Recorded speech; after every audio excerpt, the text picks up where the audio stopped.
Iran Israel যুদ্ধ সাময়িকভাবে থেমে গেলেও 12 দিনের সেই রক্তাক্ত সংঘর্ষ ঘিরে একের পর এক বিস্ফোরক তথ্য সামনে আসছে। কে জিতলো, কে কাকে কতটা ক্ষতবিক্ষত করলো তা নিয়ে তেহরান, তেল আবিব ও পেন্টাগনের মধ্যে শুরু হয়েছে এক প্রকার তথ্যযুদ্ধ। আর এই উত্তপ্ত প্রতিযোগিতার মাঝেই সামনে এসেছে এক চাঞ্চল্যকর তথ্য। ইরানের ভূখণ্ড থেকেই ইরানের উপর হামলা চালানো হয়েছিল, এমনই বিস্ময়কর দাবি তুলে ধরেছে কাতার ভিত্তিক সংবাদ মাধ্যম আল জাজিরার এক প্রতিবেদন।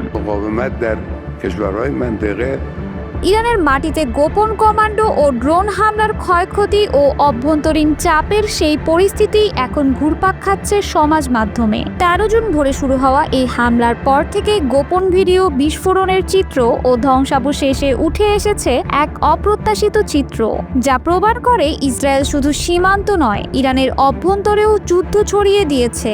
আল জাজিরার ওই প্রতিবেদনে এমনটাই দাবি করা হয়। হামলার প্রথম রাতেই ইসরায়েলি সেনাবাহিনী ও গোয়েন্দা সংস্থা মোসাদ কিছু ভিডিও প্রকাশ করে, যেখানে রাতের আধারে মরুভূমির ভেতরে চুপিসারে অভিযান চালাতে দেখা যায় ক্যামোফ্লেজ পরিহিত মোসাদ সদস্যদের। তাদের লক্ষ্য ছিল ইরানের আকাশ প্রতিরক্ষা ব্যবস্থা ধ্বংস করা, যাতে যুদ্ধবিমানগুলো নির্বিঘ্নে ঢুকে হামলা চালাতে পারে।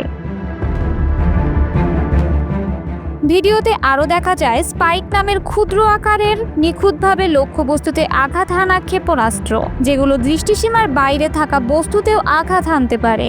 এসব ক্ষেপণাস্ত্রে ক্যামেরা সংযুক্ত ছিল, এগুলো ইরানের ব্যালিস্টিক ক্ষেপণাস্ত্র প্ল্যাটফর্মে আঘাত করে।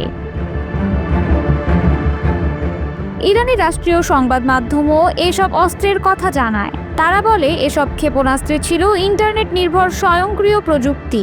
অভিযান চালানো হয়েছে মোসাদের সন্ত্রাসী এজেন্টদের মাধ্যমে। তাদের হাতে থাকা প্রযুক্তি অনেকটা 2020 সালে মোহসেন ফাকরি জাহেদ হত্যার সময় ব্যবহৃত কৌশলের পুনরাবৃত্তি বলে মনে করছে বিশ্লেষকরা।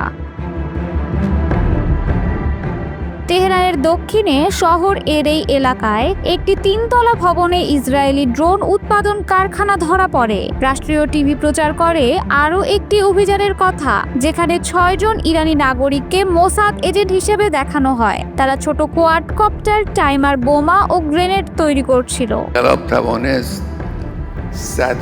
পিকআপ ভ্যানে লুকানো ড্রোন উৎক্ষেপণ ব্যবস্থা এবং বিস্ফোরক ভর্তি গাড়ি সবই ইসরায়েলের বহুমাত্রিক কৌশলের অংশ।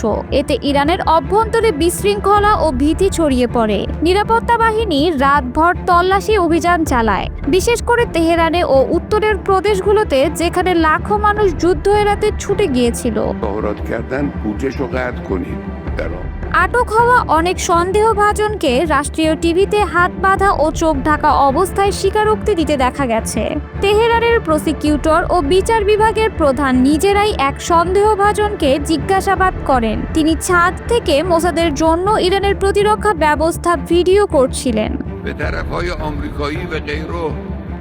ইসরায়েলি সেনাপ্রধান এয়াল জামির জানিয়েছেন, আমাদের কমান্ডোরা শত্রুর ভেতরে গোপনে প্রবেশ করে বহু অপারেশন সফলভাবে সম্পন্ন করেছে। যদিও ইরান আনুষ্ঠানিকভাবে এসব অভিযানের কথা স্বীকার করেনি, তবে জানা গেছে দেশ জুড়ে ডজনের বেশি গ্রেফতার ও 6 জনকে মৃত্যুদণ্ড কার্যকর করা হয়েছে।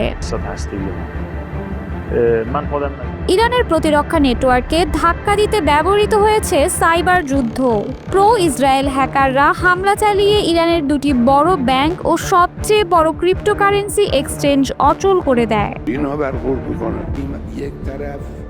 এদিকে ইরানের বিপ্লবী গার্ডের বিমান ইউনিট প্রধান আমির আলী হাজিজাদে এক বক্তৃতায় বলেছিলেন, আমরা সবাই মোসাদের নজরদারিতে আছি। তিনি সতর্ক করে দেন সবাই যেন নিয়মিত মোবাইল ফোন বন্ধ ও বদলাতে থাকে। পরবর্তীতে তিনি তেহরানের এক ভূগর্ভস্থ ঘাঁটিতে নিহত হন।